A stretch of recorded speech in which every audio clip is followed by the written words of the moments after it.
To write. Think of write as a verb, not necessarily as a noun.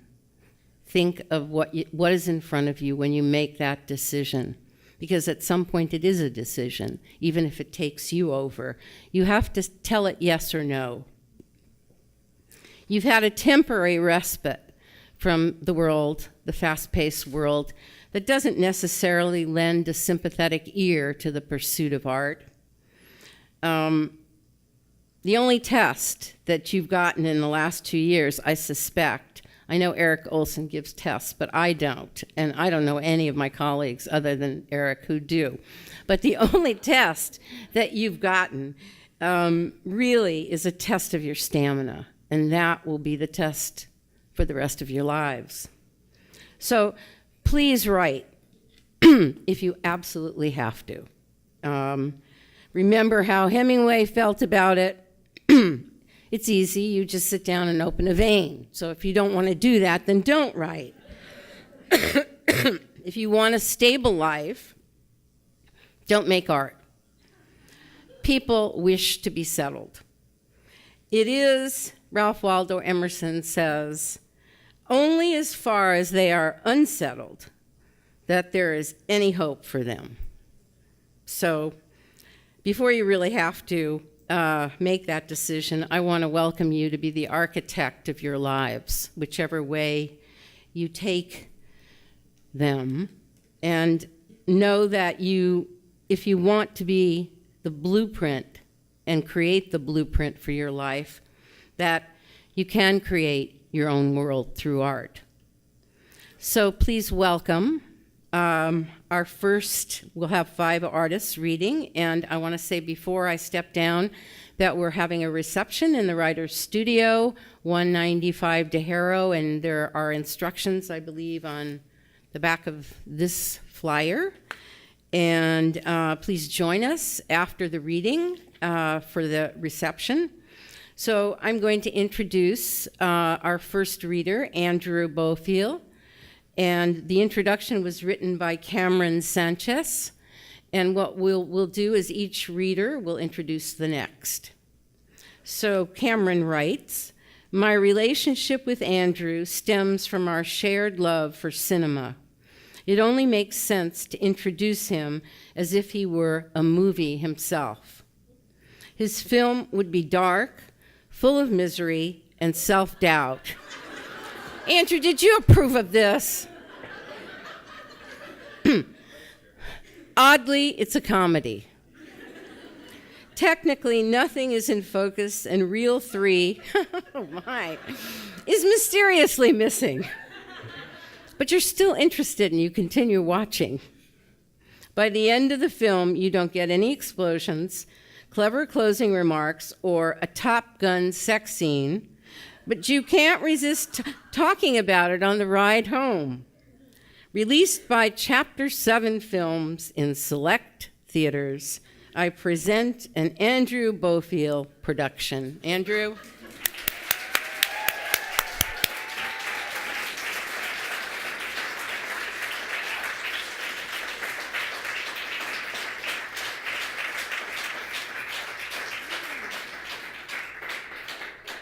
Thank you. I have not heard that until just now, so Cameron unfortunately isn't here tonight, but thank you, Cameron. He's been my friend for over a decade, so that means a lot. I would also like to start by thanking Gloria Frim and David Maraney, without whom all things fall apart. I would like to thank my thesis committee, Al Young and Eric Olson, all the instructors and mentors I've been fortunate to work with during my time here, Caroline Goodwin, Leslie Roberts, Denise Newman, John Lasky, Claire Chafee, Tom Barbash, Hugh M. Steinberg, and Kevin Killian. I'd like to thank all of my fellow students and colleagues who I'm lucky to call friends. I'd like to thank my family for making the drive up, Mom, Dad, Aunt Jan, and Uncle Emery. I couldn't have done it without you. And especially, I'd like to thank Simone for dragging me through this whole process, kicking and screaming.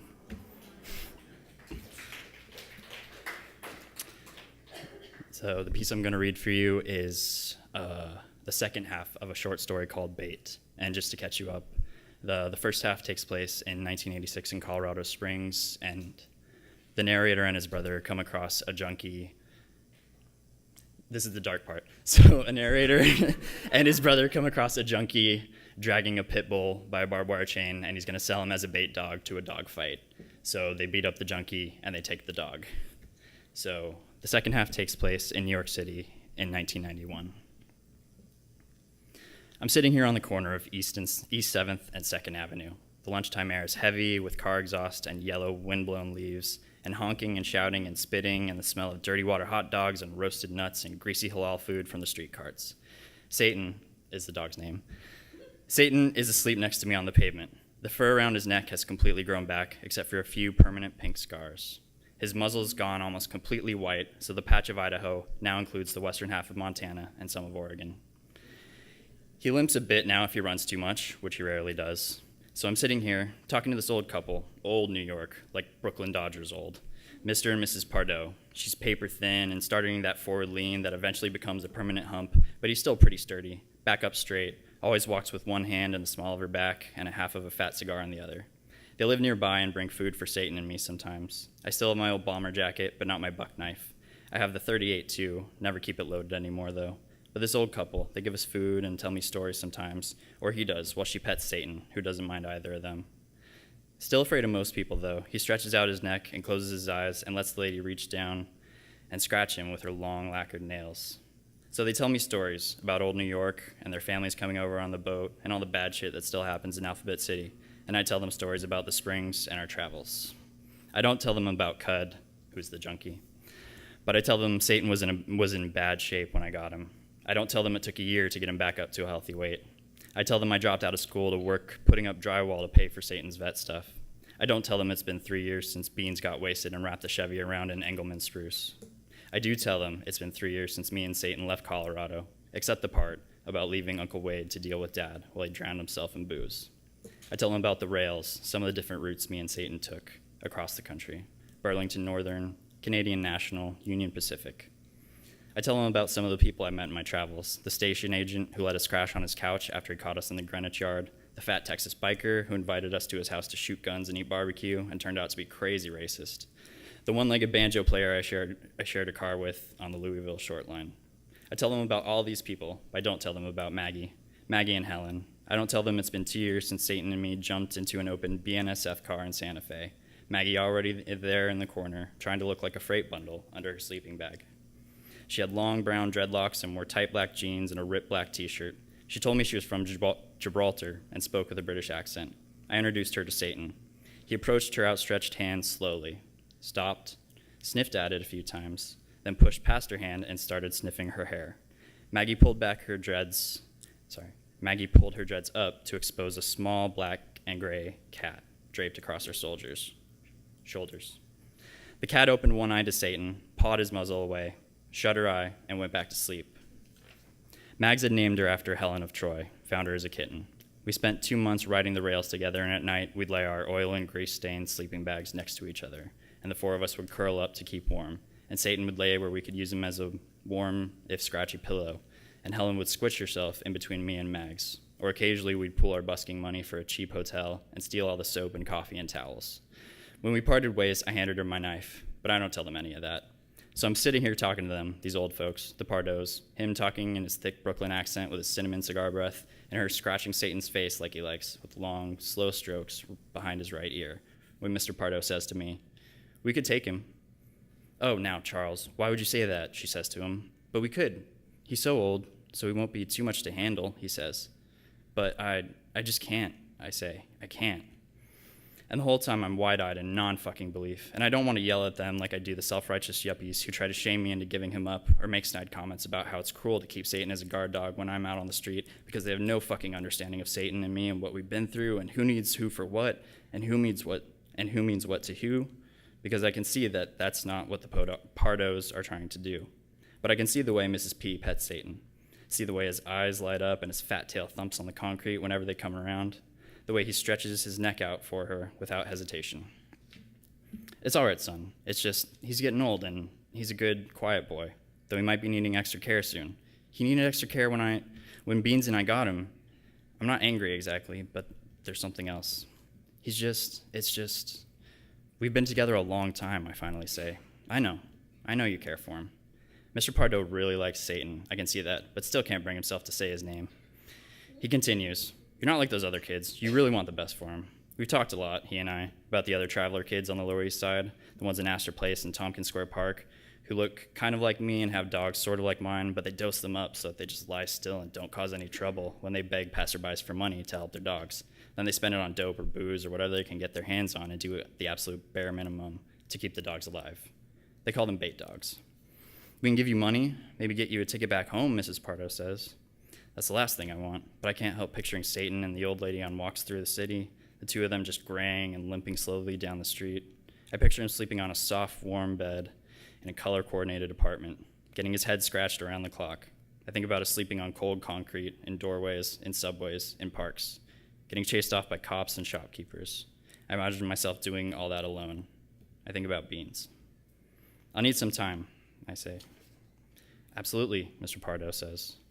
Be absolutely sure, Mrs. P says. And she reaches into the pocket of her white wool sweater and pulls out a couple of dog treats to offer to Satan. He pushes his muzzle into her hand and crunches away at them. You be a good boy, she says in that low voice that people always use to talk to dogs. Then they turn and start walking in the direction of their apartment. I look down at Satan, his tongue lolling out the side of his mouth as he smiles his big, square, stupid smile up at me, and his tail's thumping the sidewalk, and his face is mostly white, and he's been through a ton of shit, and I would have just put him down, and hey, I shout out after them. They're half a block away, and they stop, and he helps her slowly turn around with his hand on her back, and I stand myself up, dust off, grab my pack, and wait while Satan rocks his kind of fat ass up off the concrete. We make our way over to the Pardos, where Satan immediately sits back down. Yes, Mr. Pardo asks. You guys should take him. Are you sure? Mrs. P says. I think of about a dozen different things I could say, none of which amount to me being absolutely sure of anything. I'm sure, I say. I squat down and scratch Satan on the head, right in between his big bad ears. He cocks his head up and closes his eyes tight and slowly wags his tail some more. Then I stand up and hand Mrs. P his leash. He's strong, but he won't pull you, I say. She takes it firmly in her knobby little hand, firmer than I thought possible. Well, come on, boy, she says, giving a slight tug. Satan stands up, then sits down to scratch his ear with his hind leg, then stands up again and shakes himself off before looking from me to the Pardos and back. Charles, Mrs. P says, give him some money. No, just use it for him, I say. I nod down at Satan, wagging his tail, still looking back and forth between me and Mrs. P. Well, can we give you anything? Mr. Pardo asks, not unkindly. I think for a minute. I'll be around for a little while, I say. Maybe I'll think of something. Sure thing, Mrs. P says. Should we bring him by to see you? Mr. Pardo asks. I just shrug. We'll figure it out, Mrs. P says. And she turns to Satan, and that same deep, babyish voice that makes him cock his head says, Let's go get you a bed, mister. They turn and start walking down East 7th toward 3rd Avenue. Satan doesn't need any prompting. Walks along between them perfectly. He doesn't pull or cross their paths, and occasionally glances up at them. A fresh gust of autumn wind brings a shower of orange and yellow leaves onto 3 young girls sketching in tandem on the back of a yellow cab, wearing what looks like leather disco-era roller skates. I wonder if Mrs. Pardo will make Satan some pit-sized cable-knit sweater to match hers. My stomach grumbles a little as I turn back to watch them. They're almost out of sight. Hey, I call after them. I could go for a sandwich. I'm sure I want a sandwich. That's it.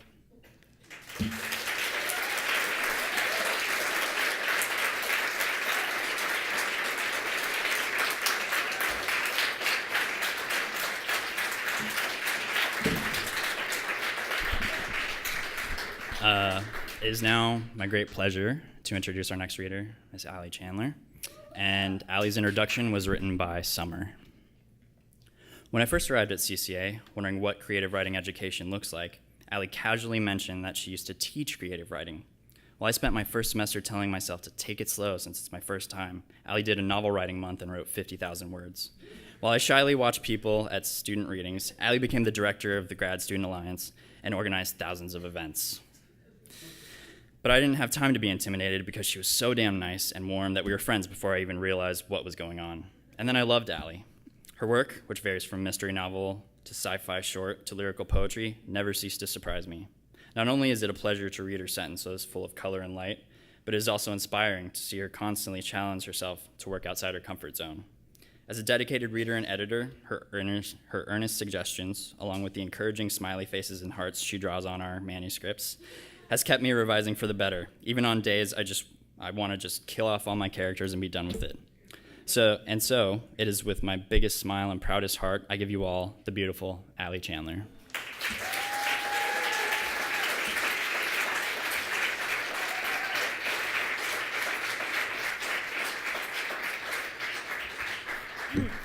Andrew's a little taller than me.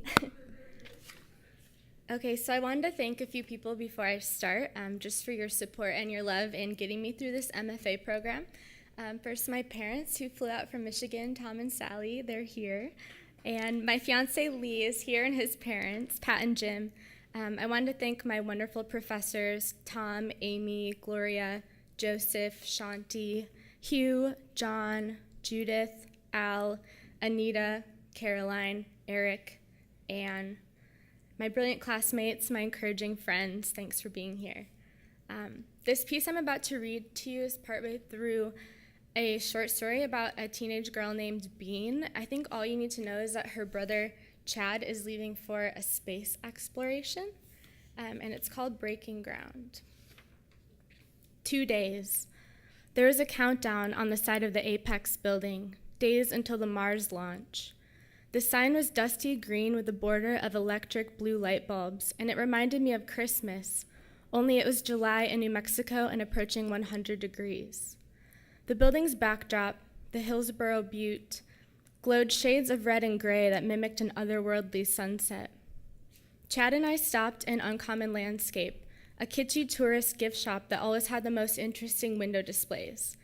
Today, there were retired Beanie Babies wearing tiny fishbowl space helmets, all strung together with thick pieces of yarn.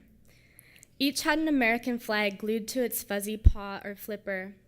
The background, a black sheet of plastic, was plastered with glow-in-the-dark stars. "I can't believe you're really going," I said. I spun a display of postcards around slowly. He reached over and punched me lightly on the side of the arm. "You have an important job while I'm gone, Bean. I need you to stay here and take care of this planet, and more importantly of Mom." "It's going to be weird not to be able to text you," I said. "I know, at least you can watch me on TV," he replied. We left the store empty-handed and walked side by side down Main Street toward the food truck park, where Chad bought us street tacos with pico de gallo and shrimp ceviche. We ate for a few minutes in silence. He coughed. "I think I'm going to propose to Fiona while I'm up there," he said. "What? No," I replied. "I already talked to the captain. There's going to be a camera crew at the space station anyway, on the moon, before we really launch. And I already talked to her dad." "Are you serious? You've only been dating 3 months," I said. For the last few days, Chad had been worked up about leaving her. He was sure she would break up with him before the trip, especially since they wouldn't be able to communicate for more than 450 days. Talk about strain on a new relationship. "I just know it's right." "It's a little quick, don't you think? Don't you remember what happened to your other friends who got married that soon? What's their names?" He pulled out a small royal blue box from his pocket and opened it. Inside was an odd ring, silver and thin, with a milky white gem in the center and a halo of diamonds. "It's a moonstone. The jeweler told me it's a gem that brings lifelong passion between couples and protection in sky and sea if you give it to your lover during a full moon." I recoiled at the word lover. "I need you to be in charge of holding on to this, okay? And making sure Fiona is there and watching at the right time." "I don't approve of this relationship." "Bean, please just do this for me." "When?" I asked. "Saturday at midnight," he said. "Bring her to Huron Lake with the portable TV. It's all configured, ready to go. Please, Bean." "Ugh," I said. His green eyes were so genuine, alight and full of fire. So I agreed, the whole time wishing he could be there to do it himself, wishing he wasn't leaving, wishing I liked Fiona a bit more, since soon enough she would become my sister. On the walk home, Chad told me about the 21 drink choices he'd have in space. Apple cider, sweet tea with lemon, mango pomegranate juice. And even so, that night, I went to sleep with the bitter taste of artificial sweetener between my cheeks. 0 days. The day had come. The day Chad would catapult himself through the troposphere and stratosphere and ozone and eventually reach Mars. They would first launch to the US base on the moon, where they would load up on food, intravenous fluids, gases, and then proceed from there. Mom paced around the kitchen, picking up spatulas and bowls one at a time, staring at them for a moment, and then setting them down. Her energy was affecting the dog, a tricolored beagle named Phytoplankton, who arooed nervously by her side. She rummaged through the food pantry, pulling out a handful of granola bars and packets of raisins, shoving them in the pockets of Chad's backpack. "Mom, I can't take those." "Just in case you get hungry," she said. "Mom, I swear to God, they do a whole formula based on our basal energy expenditure. They have nutritionists and scientists making tailored meal plans. I don't need it." She consented, slouching away to the living room. 2 hours later, we all piled into the car, Mom and Chad in the front, and me, Fiona, and Phytoplankton in the back. The launch site was more than 100 miles away, but time passed quickly. We talked about the weather and childhood memories and sang along to songs on the radio and generally avoided mentioning anything about Chad's mission. It had been discussed to death in the weeks prior. Fiona told us about her interview to be Secretary of Appointments for our governor. She was so nervous she was practically shaking in the seat next to me, and I felt a little bad for her. Mom asked lots of questions, which Fiona answered, and the whole time Chad just looked at her with love and fascination in his eyes. We arrived and parked in a tiny lot next to the welcome building. "All right, let's do it," Chad said loudly, but his voice faltered a bit. He swung his backpack over his shoulders and picked Fiona up by the waist, swinging her around in circles as she squealed and insisted he put her down. "I'm proud of you," I said softly, but Chad and Fiona were already walking away. The launch site was packed with a large crowd, possibly half of our town, which made sense since the city advertised for it so often. I spotted some classmates from school off to the side, taking sips from a small flask and passing it around, laughing. I stuck close to my mom's side. "If I ever make it out of our city, I'll still come back here when you return to Earth," I said. The words got stuck in my throat. "And I'll throw a huge party for you with lots of homemade food, not dehydrated." A buzzer sounded, calling the crewmates to their holding room. Chad hugged me. "Son, just remember to think for yourself. And if anyone says anything suspicious, you don't get on that shuttle." Chad rolled his eyes. Mom had been warning him for weeks about this mission, how the president was probably using it for some ulterior purpose. "I love you, honey," she said. "I'm honored to call you my son." He spent quite a few minutes talking quietly to Fiona, and I overheard him making her promise she wouldn't meet anyone else while he was gone. She promised. We said goodbye to Chad with lots of tears and bear hugs until a few members of his team swooped by, and then we could only watch him walk away. Fiona pulled out a compact mirror, wiped her eyes, and fixed her eyeliner. "I'm going to miss him," she said sadly, to no one in particular. Mom was a wreck, holding Phytoplankton like a baby, cradled in her arms. He licked her face and whined, whipping his head around at all the noises and people and smells. "It's going to be all right, Mom," I said. I rubbed her back and kept repeating comforting words over and over, trying not to think about how nervous I was that my brother was leaving, wondering how quiet the house would be when it was just me and Mom left. I looked at Fiona, who stood with her hands clasped in front of her, staring at the launch pad. With one arm around my mom, I tentatively put one hand on Fiona's shoulder, because if I was going to do it for anyone, I would try to make this work for my brother's sake. Fiona smiled. A half hour later, as the rocket exploded into the air, screaming toward the moon, I felt a part of my body catapulting alongside it, the void filling with an unsettling emptiness. The next day at work, I pushed a barrel of soil around Terran Lake, filling in the landscaping where kids had yanked up shrubs and trampled the wildflowers, leaving holes the size of craters. It was how I felt without Chad, like someone had just yanked up a part of me into the sky and I was rootless and desperate for something to cling to. I wished I could fill in my own empty spaces as easily as I could for these plants. I would miss my brother, but he was doing something admirable, something that could possibly change the course of humanity and maybe even solve the problem of climate change. Who knew?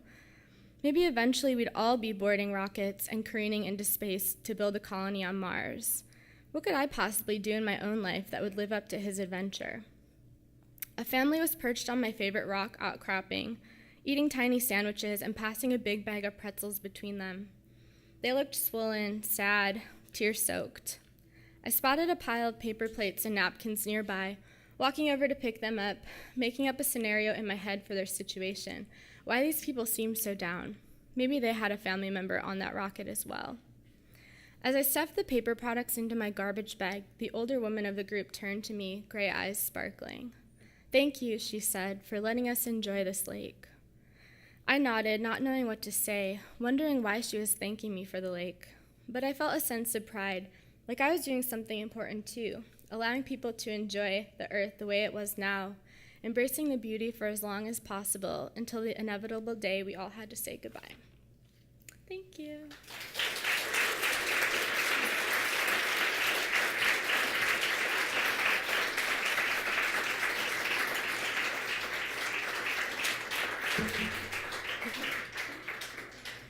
All right, I have the pleasure of introducing Alex Gilliam, and her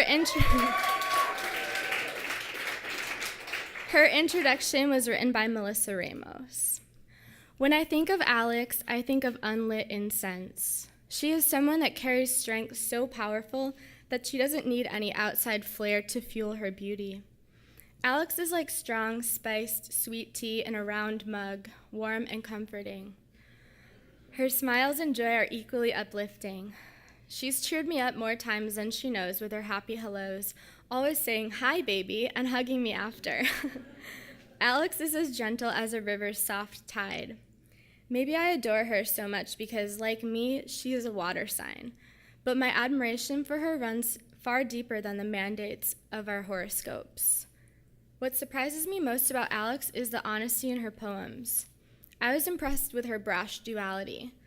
It is still remarkable to me how someone so gentle could be so wild in her writing. Alex's work is startlingly complex, difficult to digest, and demands the respect of many, many readings. The howls of her imagery compel me to take awe in her raw spirit. Her poems are a testament to the sheer talent of this impressive woman, proof of the rare skills it takes to convert the tongue's will to words on a page. Alex's work saunters like oil and slips through the reader with unapologetic ferocity. I am so grateful that Alex left her hometown of San Antonio and that I found her here in San Francisco. I moved to the Bay Area from the East Coast, excited but frightened and alone. In my first days here, Alex offered me her company and brilliant conversation. I am blessed to know her and call her my friend. I know I speak for myself and others when I say this to her. Alex, you will be missed when you graduate and move out of the country. Your bravery in journeying to Taiwan will, no doubt, positively impact your writing, your life, and your soul, and make our eventual reunion so much sweeter. It was truly an honor to write this for you, and it is with all of our privilege here tonight to listen and marvel in your stellar spirit. So please, everyone, let's give Alex a round of applause and delight in her powerful poetry.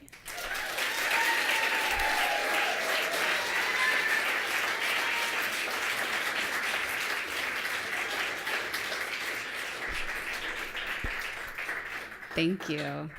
Thank you, Melissa, for such a wonderful introduction. It's really an honor. It's an honor to be here with you all this evening. I would like to send a special thanks to my amazing thesis committee, Joseph Leese and Donna de la Perrier. I would also like to thank our lovely chair, Gloria Frim, and a very special thanks to David Marini for making this all possible. I would also like to thank our admired CCA community and professors whom I've had the honor of working with.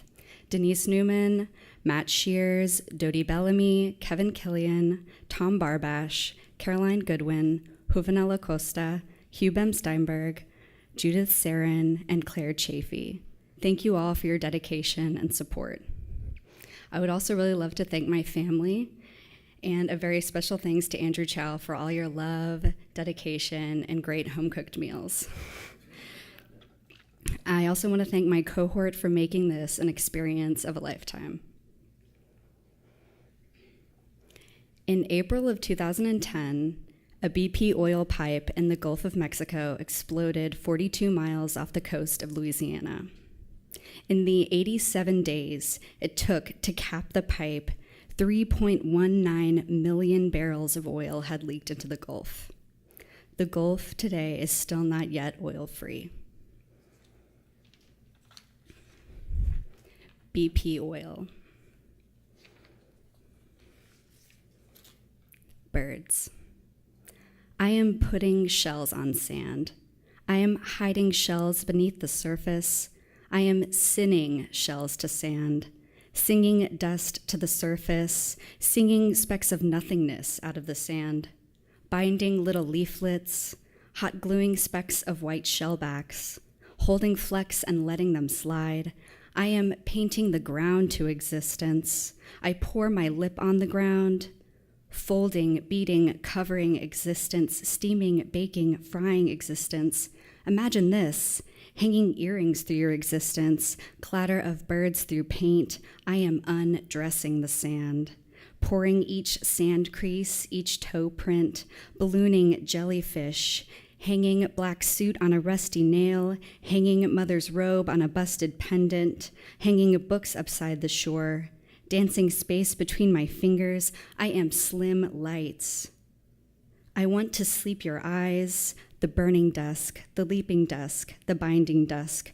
Birds of America, I want to sleep your eyes. Oil moose.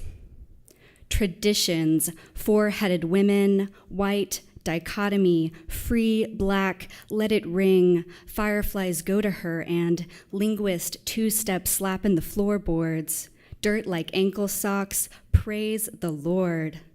Let it ring, spoons, Coca-Cola crabs, clinging boiled crawfish, lemons, back leg, garlic, clinging to their soft bodies.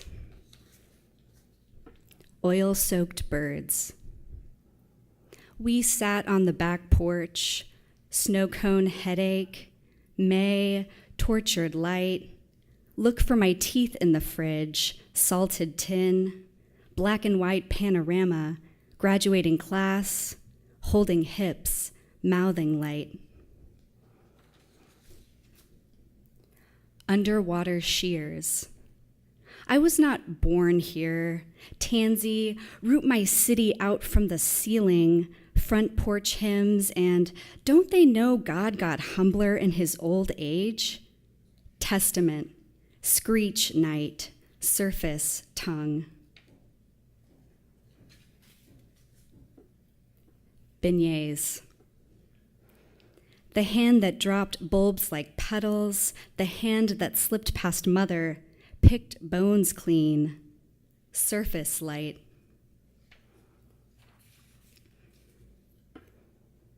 Submersible robots. Ambrosia, African lily bushes, estranged weed women, coffee, membrane gloss, window pane, warble flies like pinpricks, slick grass. Calves, underground calcium, raw elements, sweets like flying. Wild West, red moons, our mouth myth, black hole, just your high school burnout. Pupils, tube socks, the act of waiting for the train, sliding, hinge, memory hinge. Fish eggs.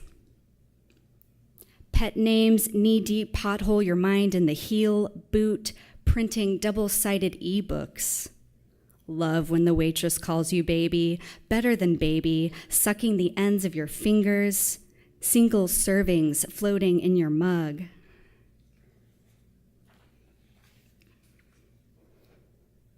Blind ram. I wake up in New Delhi, white linen dripping legs, bathe me with a plastic bucket, tashi, butter tea, wrapped skins, oblong melon, ginger, hangnails, lace, rind, howl. Our green tarp roof licks rain out of the night. Sweet crude. Mud hands, prayer hut hinge, cement wet earth, gongs, incense, sift cloud through lip.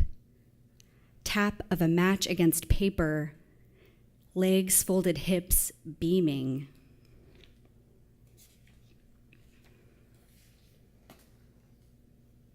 Gulf. I could think of her eyes, brown buttons, so beautiful I want to shove them up my nose. Tashi, run your fingers. Slow coast, sticky curls, wallpaper peeled. Evolution, skin, sweetest portal. She left her mother and birth certificate, slice of paper lined arches, the way women become sins. Gulf, I wanted to tell her the world. Sweets, eyes that can break you, breathe me in like a mother. Match me a ribbon for a toe. Nipples, sacred slips of paper. Eyelashes, birthing light. Gulf, true Southern story. Stitched hip. He took her passport, slipped it in his front pocket like the Bible in a foreign place. Colored stones, hidden faces, damp charcoal, white napkins rubbed under lids. Mother-daughter pairs, eyes, hand-holding in the theater, the way darkness nibbles cloth. Pontchartrain. Flesh milk, hold me underwater just long enough to cover my ears. Singing the national anthem, just soft knees breaking water, white linen watching the sky breathe. Stars, submerged eyes. Spritz mother's perfume over her carpet bathroom. Run through it. Spigot. Holy milk eyes break you, pray, steal my mouth, tumble kiss, oil out my knees up to your roof. Soap god. Tar balls. Sour hips, lips swaying, holding back, crumbling olives like ink stains, traditions, collection, snagging your nails on your shirt, butter, bread pudding, butter rubbed on your ear. Turtle carcasses. Handful of grass, sweat running, jazz club swoon. Bad dads on the corner, spare some change, swallow your hip. Corner traditions, ice the cake with the butter knife. Nightfall. Cold dinners, boarded up windows, nacre, Chinese burials, papier-mâché cars, hands like underwater feathers, back of her neck, dryer sheet in a shoe, fresh paint on denim, mystery of birth, firefly in a paper cup, lip singing, memory, licking honey from a spoon, just a voice putting you to sleep, homework, milk splatter, someone deciding to steal. Moonlight. Wet linens and swamp clean witch cup of coffee. Hymn, Holy Trinity, celery, bell pepper, sweet yellow onion, cayenne. Pulleys and ropes or pull buoys shoved between your thighs, swimming laps with just your arms. Building the house, nail by nail, burn the bricks, just a handful of nails. Succession, pull the bow down. Upsurge. Half-breathing suns, green onions bursting from a mason jar. Metal bar stools slightly too tall for the table. Ripping grass like pulling colored fins out from under the sand. Quiver. Endless white clusters of roots. Oil wade cherry blue, gloss, skin under a wetsuit, tangled feathered fur, oil pulling, bird prints. Sheen.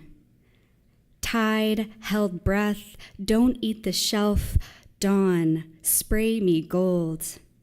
Mash C with lip, clip light, coo. Nothing will ever be this simple, this elegant, steeple out on a lip, snatched up, moving through edge of street, grass burn, sweet ring toes out window, press nails to air, vent, mud, sun, he said, this is simple. Crack of match, high on river, bend the paper towards the mouth. Don't breathe, just fly. Thank you.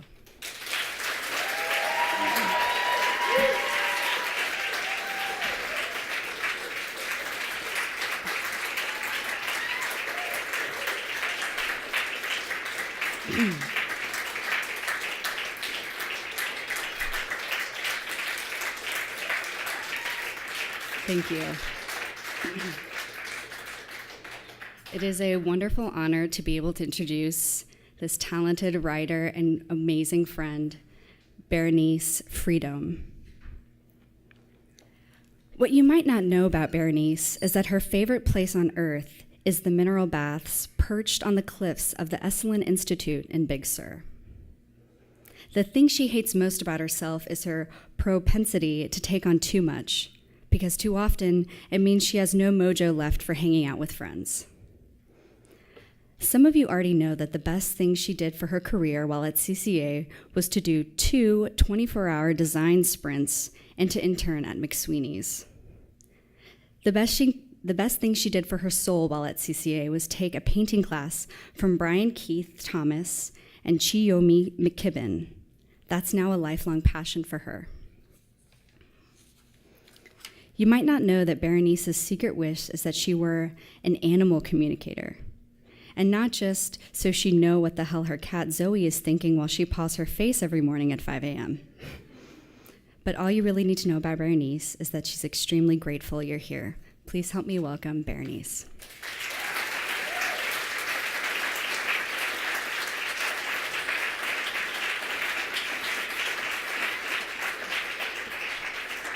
Thanks, Alex. That's our token poet of the class of 15, and she doesn't usually rock the rhyme, but she always makes sure everybody has a good time and gets home safely. So thanks, Alex. I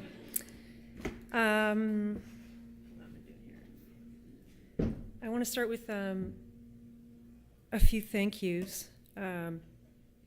This will make more sense once I get into my thing a little bit more, but. I've been honored to be an advanced apprentice here at CCA and to be graduating into the storm and drum of the writing life. And this wouldn't be possible without some people who've really guided me. First and foremost, I need to thank Frank Lee, who's my partner. We've been together 7 years, and he's the love of my life, and he makes everything possible. My amazing friends and my amazing colleagues and friends that are here that I've so enjoyed doing workshops with. Plus, I'm just going to do some some profs that I've studied with here. In case you don't know them, I'll do some quick definitions. Tom Barbash, who is the connector maven, and the sentence smith, too. Our ingenious leaders, Amy and Gloria. Matt Shears, the great supporter. Claire, our own gentle goddess of carnage. That makes more sense if you've taken her playwriting class. Donna, the verb styler. Shanti, the book mechanic, and also with Eric on my thesis committee, I'm very grateful. Plus, she's tied with Julie and that other alum for winner of all things because they've had their books sold at auction, which is like unheard of. Pardon? Molly Prentice. Thank you. Yeah, so congratulations for that. Dodie, she's our experimental poet prof, and she's a little bit out of the box. In fact, she's so far out of the box that the box has rebranded itself as a studio apartment, and it now charges $1,600 a month. John Lasky, the Key. I've just nicknamed you that. That's your nickname now. The Key. That dude knows how to just turn that one key element in a piece so that it opens new doors, you know? And he also knows how to make you cut a really bad metaphor like the one I just used. Matt Irabarne, I want to say special thanks to him. He didn't write the book on creative writing, but he compiled a hell of a great class reader on the subject. On behalf of all of his students, I want to thank him for always bringing his A game to class, and to the mentoring program at the Oakland School of the Arts for the last 11 years. Also outside the writing department, Fulbright scholar Tom McKeague, who I got to study industrial design with, which was amazing. White House honoree Brian Keith Thomas, who I mentioned earlier, and also I got to study with Rob Epstein, who's a double Oscar winner. So it's been just a phenomenal time here. Oh, and I can't forget CCA's own very dread Pirate Roberts, who single-handedly rescued me from the pit of despair and helped me get out of my writer's block, which had been very long-standing, the one and only Mr. Eric Olson. And finally, to our very own miracle on 34th Street, who's more often found at 195 de Harrow, the man who faces endless repetitive student needs with humor and saintly patience, our great and powerful Oz, David Marini. Thank you, David. Okay. So let's see what's happening here. So my thesis, I'm going to do kind of an overview. It's future fiction. It's important to remember, too, as Einstein said, that imagination is greater than knowledge, because this is definitely more imagination than knowledge. But it's future fiction. It's not really sci-fi, because a lot of these innovations already exist, or they're not far off. So it's kind of a future vision of what's already happening. It's literary fiction with a sci-fi aesthetic. So it's set around 2060. But it's not post-apocalyptic, if you can believe it. It's actually pre-utopic. I've just made that phrase up, and we're going to use it from now on. It's a time when humanity is going to get really good at integrating nature and technology, and developing new sustainable cities. So in this world, robots are really common in myriad forms, and AI is on the cusp of the singularity, and that's going to be the moment in time where artificial intelligence exceeds human intelligence. But of course, people are still people, so human relationships are still messy. My main character is Terran. She's a strong-willed 14-year-old on the cusp of full-blown teenage rebellion. She mostly just feels abandoned. That's because her mom works a lot. This is her mom, Bryn. She works hard, she plays hard, what can you say? She has two extremely successful companies, one that makes Sluice, which is a hyper-hydrating fruit soda, and another that makes personal hygiene tech, like nanotech tooth scrubbers, and shavers, the auto shavers that go around and shave whatever you want shaved. So Bryn had to do some maneuvering to reinvent herself to escape an ugly marriage. So now she's essentially being as bold as possible to hide in plain sight. And she's not that happy to look back, but she's doing well now, so she doesn't really need to look back.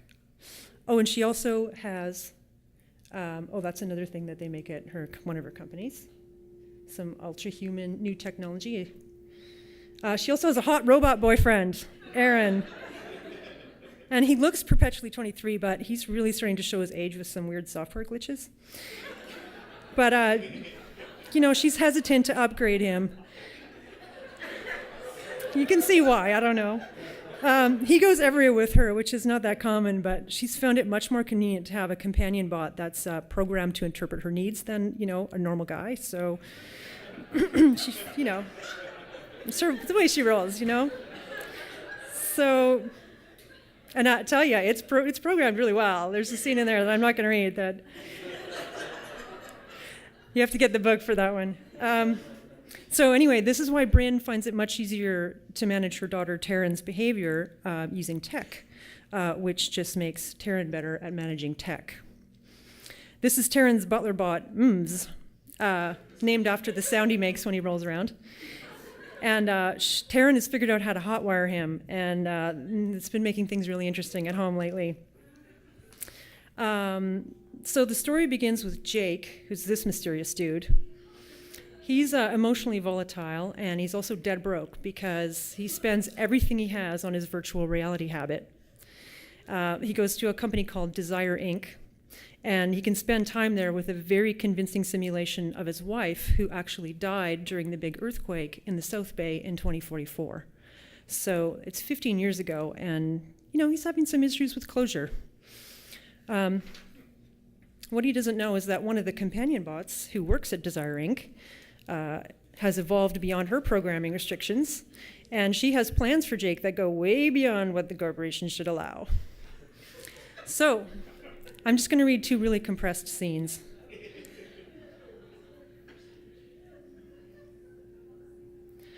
Early morning sun crests the jagged New City skyline. Still pale but already hot, the sunlight glints off the glass towers and warms the dewy rooftop gardens.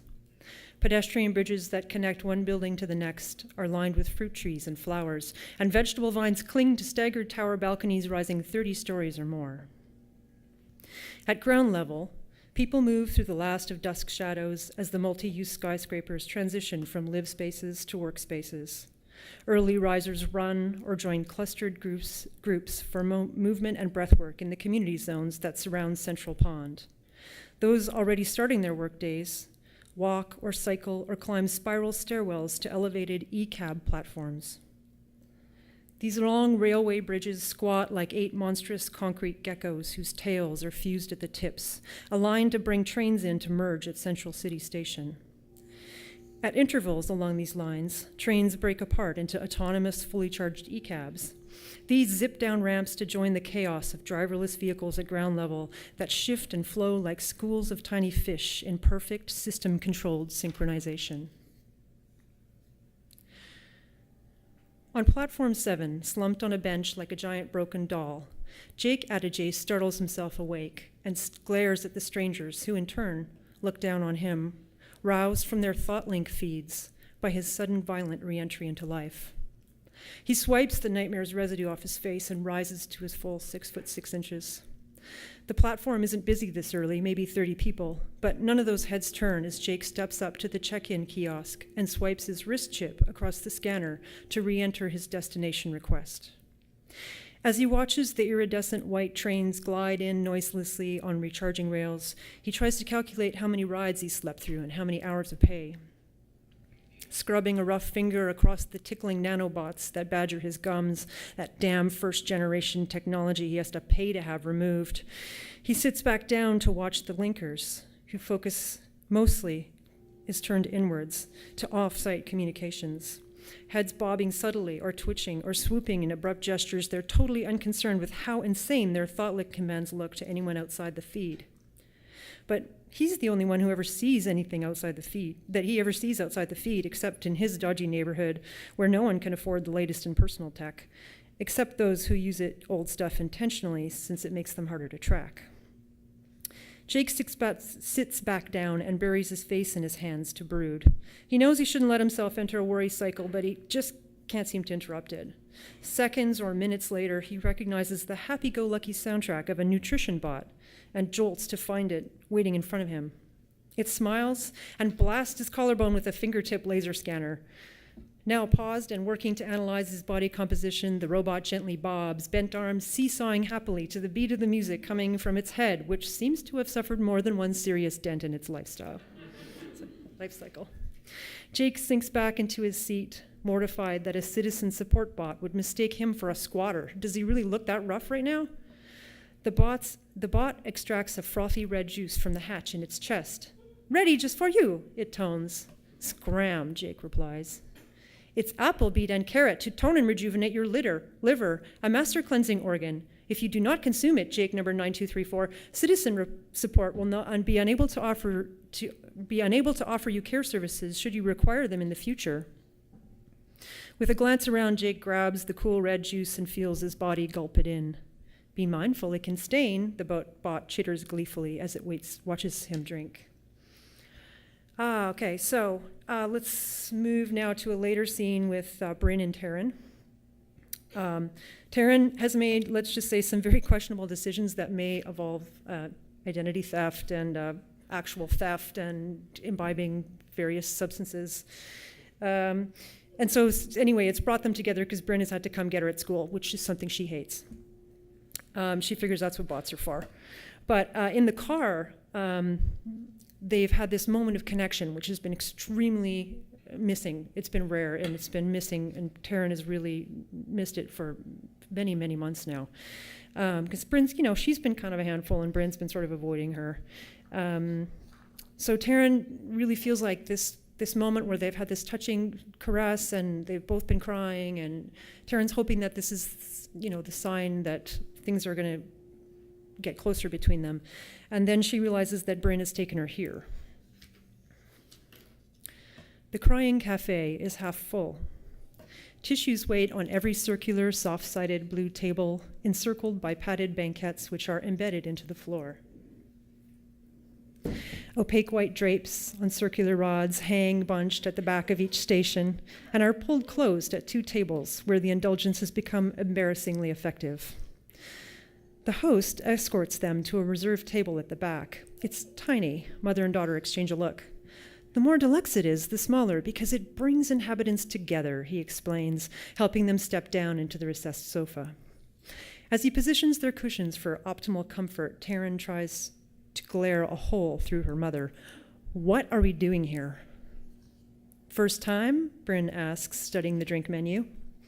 She points at something and the host leaves. People actually come here to cry in public? Terran says, reaching up to make sure her tears from the car have dried. How'd this become a 3-stack, she asks, knowing her mother hates it when she uses hacker slang. Terran pouts at the table, not wanting a drink of anything, but she's fascinated by the raw onion slices that garnish some of the more impassive customers' glasses. The minor chords of the traditional Slavic choral music seems to be working on Bryn. She's still looking kind of weepy. Her tears from earlier in the e-car had already cut runnels through her makeup, which is the only suggestion Terran's ever had that there might be a real human being beneath Bryn's glamour armor.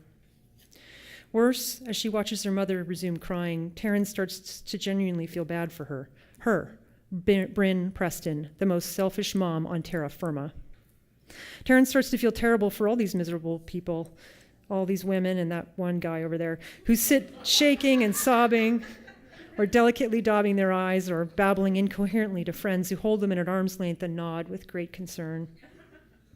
Worst of all are those deep, silent mourners who sit stone-faced like Terran herself and don't appear to feel anything, except perhaps regret for having come here.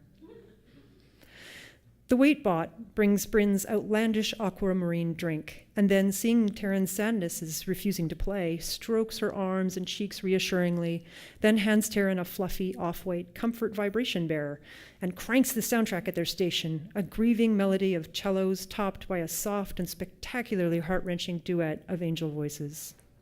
Lovely, thank you, Bryn says, sipping the intensely strong concoction. She looks past the impatience in her daughter's body language, gestures for the bot to pull their curtain, and lets herself for once be fully in the moment. Terran sees the opportunity. Why won't you tell me about my dad? It won't make any difference, Bryn says, reaches out to touch Terran's hair, hoping to repeat the innocent gesture that had momentarily linked them. It does make Terran cry again, but this time she backs away to the opposite side of the sofa, then crawls out of their sunken seat and scurries to the bathroom. Bryn has never been to a crying cafe either, but she finds the place thoroughly genius. She couldn't be more thankful to her thought enhancer for suggesting she bring Terran here to bond. She knew it was the right choice immediately, and not just because she'd correctly intuited that her own tears of regret wouldn't stop once they began. These, mixed with tears of exhaustion and overwhelm and anger and delight that she's finally connecting with her child in this epiphany of emotional release and understanding, all stream down her face and into her lap where they pool in her manicured hands so she can flick them harmlessly to the spongy floor. Her drink, like the experience, is equal parts sweet and sour. She offers Terran a sip when she comes back, but the girl refuses to look up, so Bryn lets the tears flow for them both. Terran, disgusted, listens to the familiar slide of Aaron's walk as he approaches to invade their private space. That's her companion bot. The billowy white curtain webs around his fingers until they contact Bryn's back. His touch works immediately. Bryn's body sighs and shudders relaxed, and her tears slow enough to let her suck in a few sharp breaths of air. Graciously, the host returns and peers into the tent, refreshing Bryn's drink from a carafe. A tremendous sight, he says, the end of a long and blissful, sorrow-draining session. He parts the curtains and assists Erin's entry, then hands the tissues to both Bryn and to Terran, and pays no mind when Terran claws hers into paper shreds and stuffs the shrapnel into her mouth. These she chews violently while her mother, nearly calm again, lifts her face to breathe in the mist of oxygen from the reapplicator wand Erin uses to cleanse away unwanted salty fluids and reapply her fresh new mask of bright and cheerful colors. When he's done, Bryn turns to smile at Terran, and Terran responds by spitting the wet, gummy wad of paper at her mother's candy-red stilt boot. In that instant, Bryn recognizes something familiar in Terran's look, a hateful, determined expression she used to see in the mirror in the months before she married Jake to escape her family. And suddenly Bryn is hit with the deepest regret yet, the knowledge that she won't be able to save Terran from enduring the same fate when the time comes, and the knowledge of just how soon that would be. Yay, thanks for coming, everybody.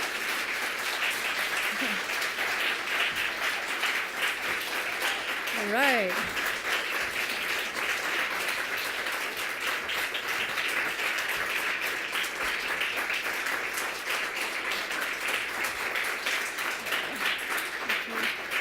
All right, so next I am very privileged to introduce Nelson, much beloved Nelson.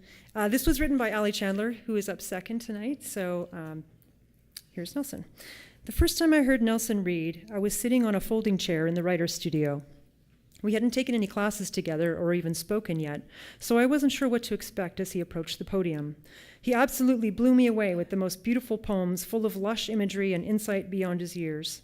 I could feel the passion and heart in his writing, like what he had written absolutely had to escape his body, and I was happy it found its home on the page.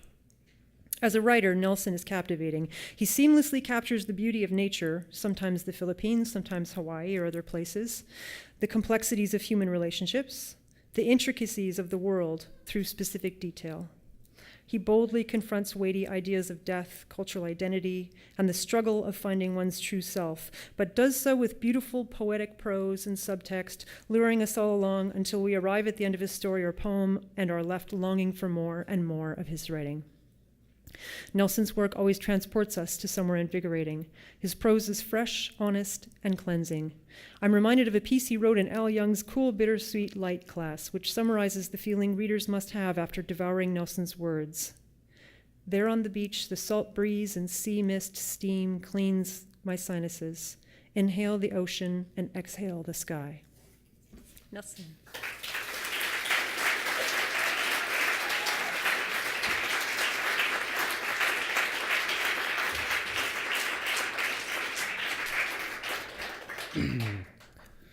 Thank you, Bernice and Ali. So I have a list of names here, names that you've all heard, but they all deserve as much thanks as they can get. The first two people I'd like to thank are Faith Adiele and John Lasky.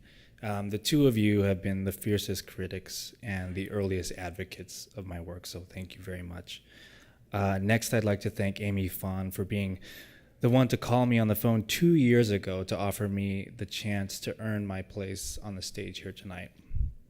I'd like to thank Steve AJ and Opal Adisa for their hours of one-on-one mentorship. And I'd like to thank the faculty that I've had the privilege to work with. That'd be Tom Barbash, Hugh Baim-Steinberg, Dodie Bellamy, Gloria Frim, Matt Erebarn, Eric Olson, Al Young, and Anita Armit. She has a really hard last name to say. Amir Hizvani. Finally, I'd like to thank David Marini. Outside the classroom, you kind of make this program as great as it is, so thank you. And I'd also like to thank my family, members of which are in the audience tonight. What you're going to hear tonight is a section of my thesis, and I took on the challenge of writing about my family, my living family. So this is the first time that they're hearing this. My thesis is a family history of sorts, and it's about loss, identity, roots, and a homecoming. So this section is called What Remains. At 2 o'clock in the afternoon, I can't tell if the flies swirl over my head because I smell good or because I smell bad. Either way, they're looping over me, landing on my bare knees and feet, while I sit in an armchair in the living room of an old plantation house in Cabangan, trying to catch my breath after 2 days of travel. I thought I'd bathed well enough that morning, but this tropical heat undoes a shower in no time.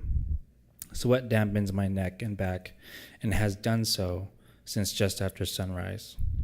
The people around me, my family, speak in Tagalog, and I understand their conversations on a superficial level.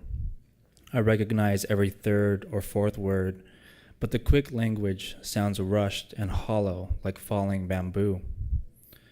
The misunderstood words and unfamiliar phrases rise up and become more flies above me, and in this moment I become especially disoriented. With my travel high evaporated and in dire need of a nap, I close my eyes, and I'm left with nothing but the sounds of my father's hometown. Through the window above my head, I hear birds in the mango trees just outside. Their songs trickle into the living room and fall apart as they collide with my family's boisterous conversation. In the kitchen around the corner, I can hear the scratch of ceramic tableware being pulled from cupboards and the rustling of metal spoons being pulled from their drawer. Lunch.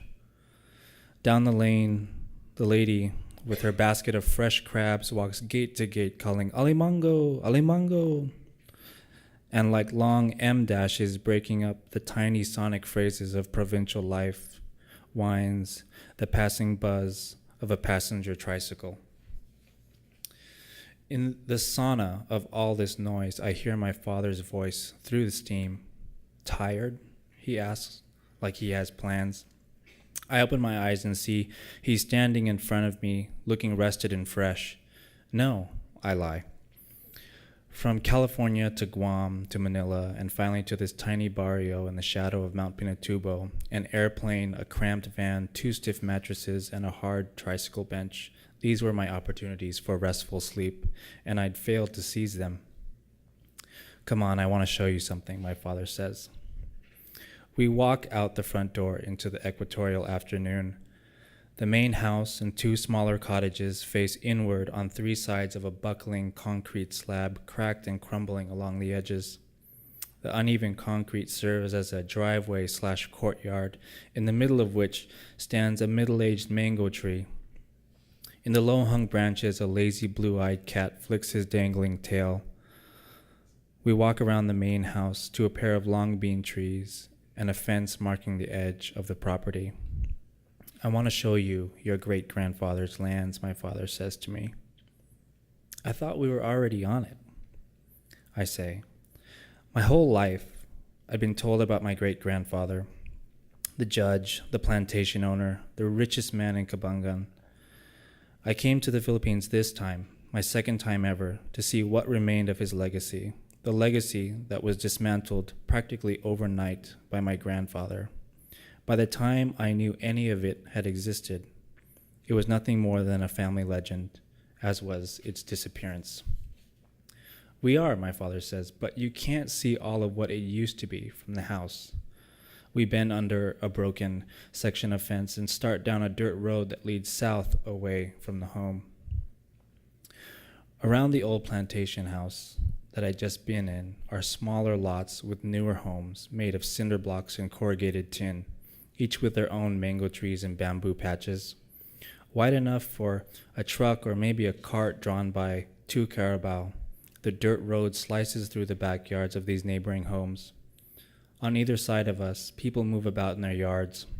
I can hear the rasp of reed brooms flicking dust from concrete patios and the plinking of wooden spoons on metal pots. Curious dogs poke their heads through fences and retreat, finding us of little interest. All these houses weren't here before, my father explains. Most of these people, they don't remember us. They remember your great-grandfather and probably your grandfather, but us, no. We were children and we left before we had the chance to be anybody here. Now the story is still hazy to me. I'd heard of people and places in the old country, but the narrative of my family's exodus still hides behind the fog of 40 years and the reluctance to bring up bad memories. While we walk, my father continues talking about life here before he and his family moved to the United States. For me, growing up in an immigrant family meant dealing with a double identity.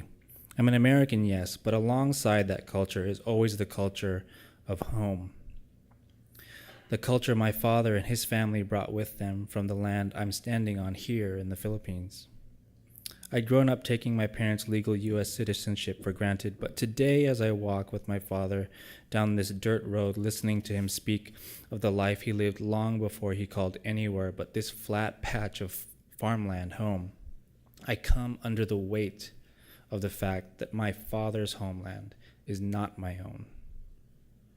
After a few minutes of walking, we come to a large bamboo grove where between two houses a small footpath cuts through, and I follow my father into the thicket.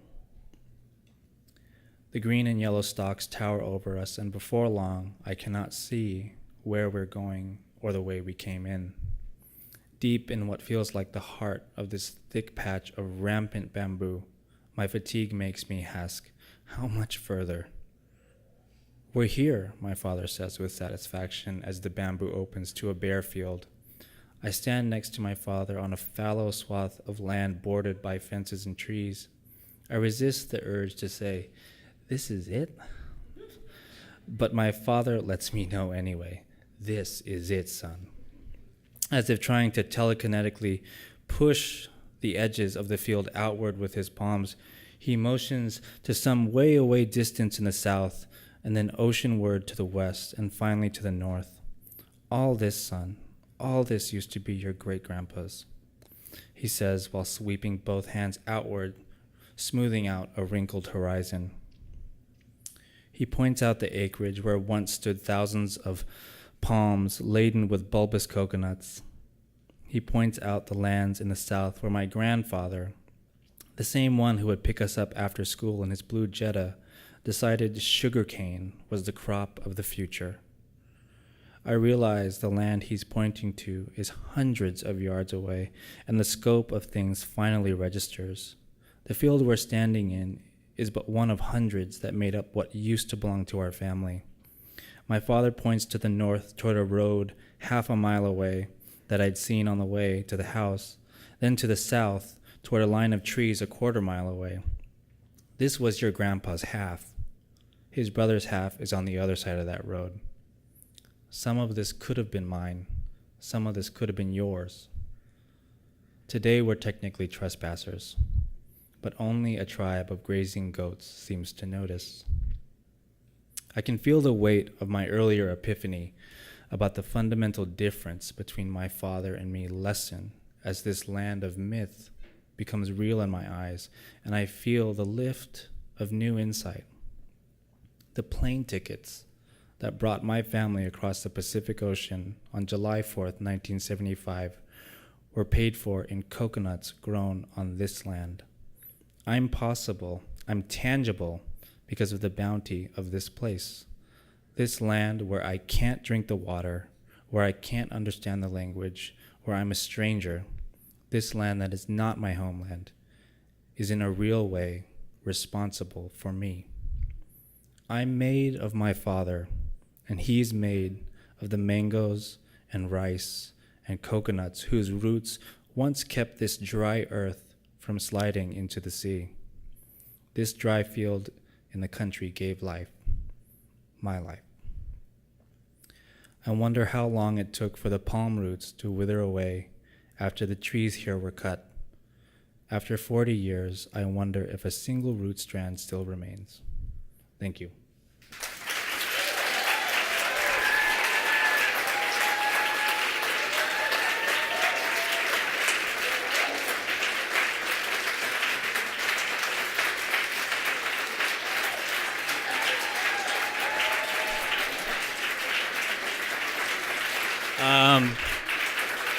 Thank you guys for coming.